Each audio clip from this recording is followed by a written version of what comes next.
Je m'appelle Miguel, j'ai 27 ans.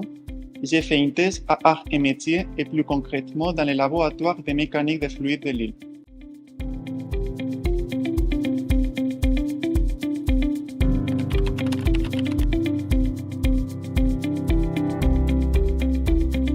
J'ai obtenu un diplôme de licence et un master en ingénierie aéronautique à l'Université Polytechnique de Valence, en Espagne. Au cours de ma dernière année de master, j'ai effectué un séjour Erasmus à Poitiers, où j'ai suivi un master en propulsion à lancement, et j'ai découvert ma passion pour la mécanique des fluides et plus concrètement pour la mécanique des fluides computationnels, domaine dans lequel je réalise actuellement ma thèse.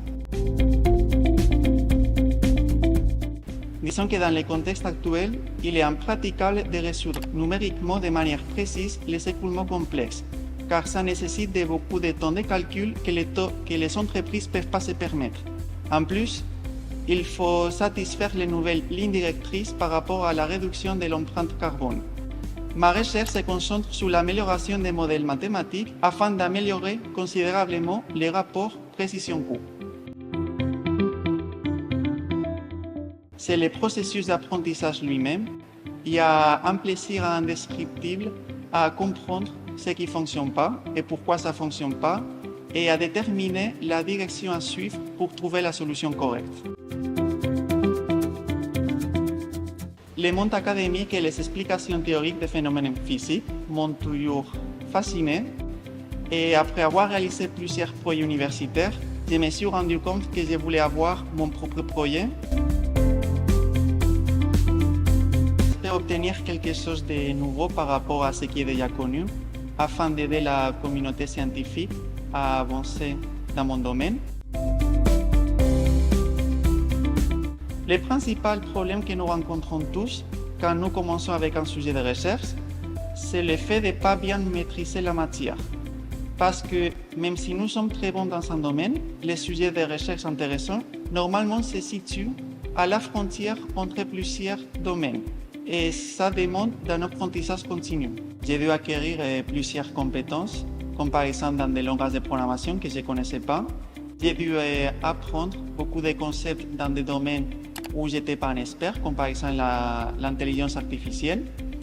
Et après, il est aussi vrai que des fois, demander l'aide à un collègue peut s'avérer très utile.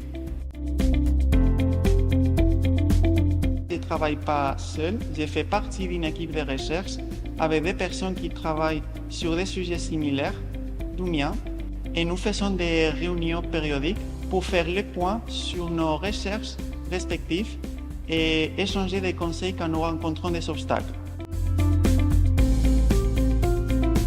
En tant qu'Espagnol, je suis très content d'effectuer mon doctorat à Arts et Métiers, car ça me permet de connaître les systèmes d'enseignement supérieur et la manière de mener la recherche ici en France.